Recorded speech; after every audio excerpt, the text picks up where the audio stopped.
بسم اللہ الرحمن الرحیم۔ ناظرین، تفسیر قرآن کے پروگرام میں آپ کو خوش آمدید کہتے ہیں۔ سورہ طلاق کے اختتام کے بعد آج سورہ تحریم کا آغاز ہونے جا رہا ہے۔ سورہ تحریم مدنی سورہ ہے، اس میں 2 رکوع اور 12 آیات ہیں۔ سورہ طلاق میں ہم نے امت مسلمہ کی ازدواجی زندگی کے بارے میں احکامات سنے۔ سورہ تحریم میں مختلف موضوعات پر بات ہوگی، جس کی شروعات رسول اللہ صلی اللہ تعالیٰ علیہ وسلم کی گھریلو زندگی سے ہوتی ہے۔ جی علامہ صاحب۔ بسم اللہ الرحمن الرحیم۔ اللہ تبارک و تعالیٰ نے ارشاد فرمایا، یا ایہا النبی لم تحرم ما احل اللہ لک، اے نبی ان چیزوں کو خود پر کیوں حرام قرار دیتے ہو جو اللہ نے تمہارے لیے حلال رکھی ہیں۔ تبتغی مرضات ازواجک، تم اپنی بیویوں کی مرضی چاہتے ہو۔ واللہ غفور الرحیم، اور اللہ بخشنے والا مہربان ہے۔ آیت نمبر 2 میں فرمایا، قد فرض اللہ لکم تحلۃ ایمانکم، بے شک اللہ نے تمہاری قسموں کا کفارہ مقرر فرمایا ہے۔ واللہ مولاکم، اور اللہ تمہارا مولا ہے۔ وہو العلیم الحکیم، اور وہی علم والا حکمت والا ہے۔ تفسیر کے آغاز سے پہلے یہاں میں آپ کو ایک بات عرض کرتا چلوں۔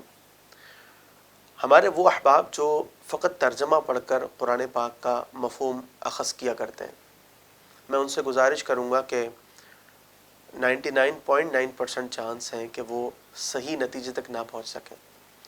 اس کی مختلف وجوہات ہیں، مختصراً عرض کرتا ہوں۔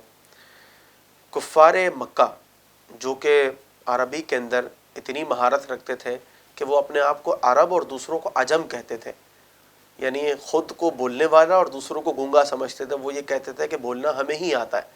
اس کے باوجود قرآن کی جو فصاحت اور بلاغت ہے وہ حقیقت تک نہیں پہنچ سکے، ورنہ ایمان کا نور انہیں ضرور مل جاتا۔ صحابہ اکرام علیہم رضوان کو لے لیجئے، جو رسول اللہ صلی اللہ علیہ وسلم سے تعلیم حاصل کر کے آپ ہی کے تربیت یافتہ تھے اور ہدایت کے ستارے ہیں، ٹھیک ہے، اس کے باوجود مختلف آیات کی تفسیر وہ حضور کے پاس سماعت کرنے کے لیے آتے کہ حضور آپ ارشاد فرمائیے کہ اس آیت کا کیا معنی ہے۔ میرا ایک سوال ہے، اس آیت کریمہ کے اندر یہ بات ہے کہ محبوب وہ چیزیں جو تم پر حلال ہیں انہیں خود پر کیوں حرام قرار دیتے ہیں؟ کون سی ہیں وہ چیزیں؟ آپ تفسیر پڑھے بغیر کیا خود متعین کرنا شروع کریں گے؟ ٹھیک ہے، وہ حلال چیز کون سی ہے جو یہاں مراد ہے؟ اسے حرام کرنے کا کیا معنی تھا؟ کس طرح وہ حرام کی گئی؟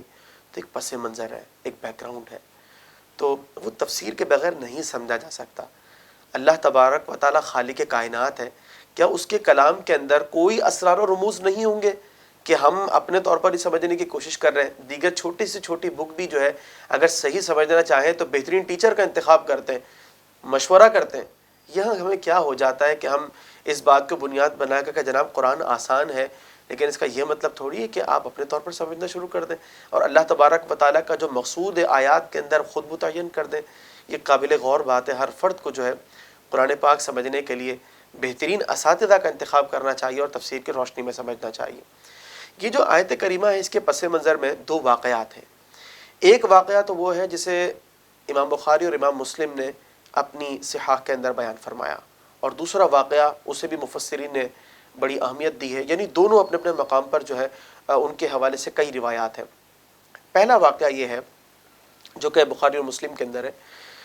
رسول اللہ صلی اللہ علیہ وسلم کے ایک صحابی حضرت حاطب بن ابی بلتعہ رضی اللہ تعالی عنہ، یہ سفیر بن کے گئے اور اسکندریہ علاقہ جو تھا اس کا والی مقوقس، ٹھیک ہے، اس کے پاس حضور علیہ السلام کا مبارک خط لے کے گئے۔ یہ وہ زمانہ تھا جس وقت آپ علیہ السلام مختلف بادشاہوں کو خطوط ارسال فرما رہے تھے اور ہر ایک کا رویہ الگ الگ تھا۔ اس نے بہت زیادہ عزت دی حضرت حاطب بن ابی بلتعہ کو، اور جس وقت انہیں رخصت کیا تو ساتھ میں مختلف تحائف دیے، جن میں 2 کنیزیں بھی تھیں، ایک سیرین اور ایک ماریا۔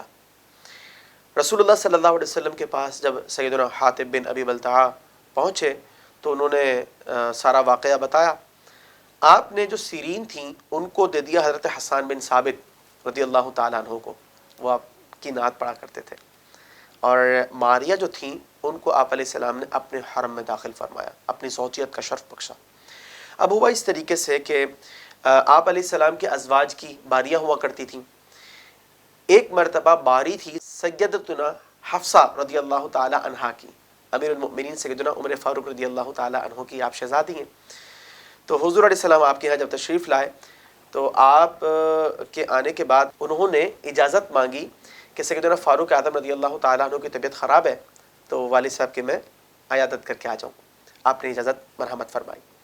جب وہ تشریف لے گئیں، رسول اللہ صلی اللہ علیہ وسلم وہاں پر جلوہ افروز تھے. سیدہ ماریا تشریف لائیں اور آپ نے انہیں مطلب خدمت سے سرفراز فرمایا. اب اس کے بعد بی بی حفصہ جب تشریف لاتی ہیں واپس تو دروازہ بند تھا، باہر انتظار کرنے لگیں. اب اس کے بعد جو ہے وہ تھوڑا سا جو ایک ہوتا ہے آپس کے اندر ازواج کے اندر، وہ ناراض ہوئی، کیونکہ جب محبت ہوتی ہے نا اور وہ محبت بھی اعلیٰ درجے کی ہو، بہت ہی اعلیٰ درجے کی ہو، تو پھر محبوب کا کچھ وقت بھی چلا جائے نا تو وہ برداشت نہیں ہوتا، وہ کیوں چلا گیا. اب اس کے بعد نبی مکرم صلی اللہ علیہ وسلم نے ان کی دلجوئی کے لیے فرمایا کہ میں نے اپنے اوپر ماریا کو حرام قرار دیا.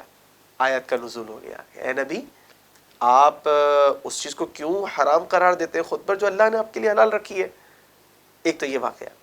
دوسرا واقعہ مفسرین جو بیان کرتے ہیں وہ یہ ہے کہ سیدہ زینب ام المومنین رضی اللہ تعالی عنہا، آپ جو ہے ایک مرتبہ ان کے ہاں تشریف فرما دیں. رسول اللہ صلی اللہ علیہ وسلم کا یہ معمول تھا کہ نماز عصر کے بعد جو ہے آپ ازواج کے ہاں تشریف لے جایا کرتے، تھوڑا تھوڑا ٹائم دیا کرتے تھے، سب کو ملاقات کیا کرتے تھے. اب ہوا یہ کہ سیدہ زینب بنت جحش رضی اللہ تعالی عنہا کے پاس کہیں سے شہد آ گیا. آپ علیہ السلام کو بہت پسند تھا شہد. تو ہوا اس طریقے سے کہ مختلف ازواج کا ٹائم تھا تھوڑا تھوڑا. اب حضرت زینب رضی اللہ تعالی عنہا آپ کو وہ شہد پیش فرماتی بڑے اہتمام کے ساتھ. حضور علیہ السلام بڑا پسند کیا کرتے تھے.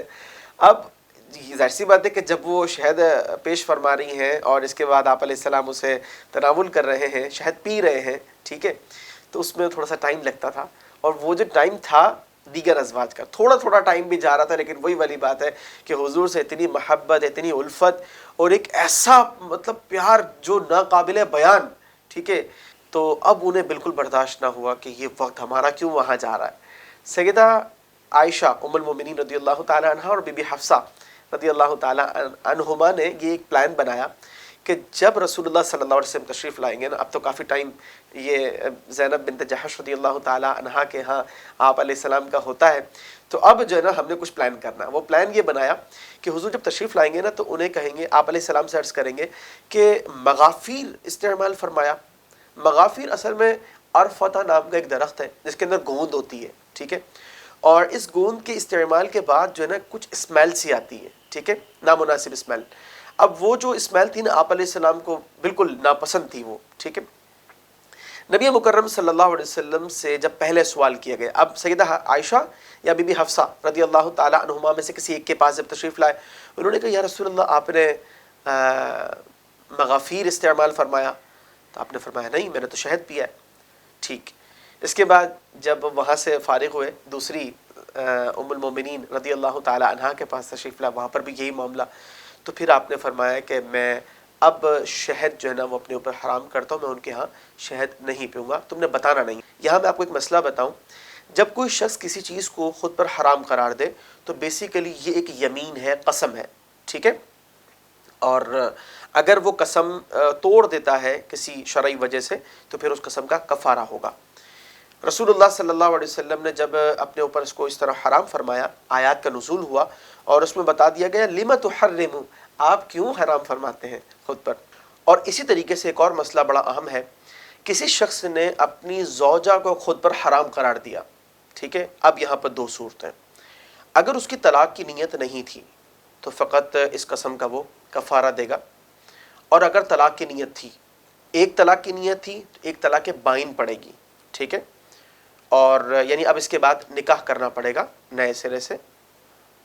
اور اگر طلاق مغلظہ کی نیت کی یعنی 3 طلاقوں کی تو اس جملے پر نیت کے بحاف 3 طلاقیں واقع ہو جائیں گی. یہ شریعت کا مسئلہ ہے. تو خلاصہ کلام یہ ہے کہ رسول اللہ صلی اللہ علیہ وسلم نے جب ان 2 روایات میں سے کسی بھی چیز کو، شہد کو یا بی بی ماریا رضی اللہ تعالی عنہا کو، اس انداز سے مطلب اپنے اوپر حرام قرار دیا تو اللہ تبارک و تعالی نے اپنے محبوب صلی اللہ علیہ وسلم کو محبت بھرے انداز میں یہ حکم ارشاد فرمایا، ٹھیک ہے. تو ہمارے لیے اس میں ایک میسج اور نصیحت یہ ہے کہ خواتین کے فطری معاملات کے اندر اختلافات اور ایک دوسرے سے جو سوکنوں کا معاملہ ہوتا ہے یہ ہوتا ہے، کیونکہ وہ فطرت سے تو انسان باہر نہیں جا سکتا نا، ٹھیک ہے نا. تو کبھی اگر گھر کے اندر بھی اس طرح کے معاملات ہوں تو انسان کو بیلنس اختیار کرنا چاہیے. اور یہ آیات اور اس کے بعد والے آیات کے جو احکامات ہیں یہ ہمیں یہ بتاتے ہیں کہ نبی کریم صلی اللہ علیہ وسلم بہت ہی بہترین انڈرسٹینڈنگ کے ساتھ جو ہے اپنے گھریلو معاملات کو جو ہے وہ ڈیل کیا کرتے تھے کہ اللہ تعالیٰ نے فرمایا کہ تبتغی مرضات ازواجک، تم اپنی خواتین کی مرضی چاہتے ہو، ان کی رضا کو چاہتے ہو، اس لیے تم نے یہ مطلب آپ علیہ السلام نے یہ کام فرمایا. تو ہمیں اس سے یہ ملتا ہے میسج کہ ہم بھی اپنے گھر کے اندر جو اپنے آپ کو بہتر رکھیں. آپ علیہ السلام کی ایک حدیث پر ہم اختتام کرتے ہیں کہ تم میں سے بہترین فرد وہ ہے جو اپنے گھر والوں کے ساتھ زیادہ بہتر ہو، یعنی جو جتنا بہتر وہ اتنا زیادہ اچھا. خلق السحاب وخلق الماء خلق الشمس في الفضاء سبحان خالق الحياة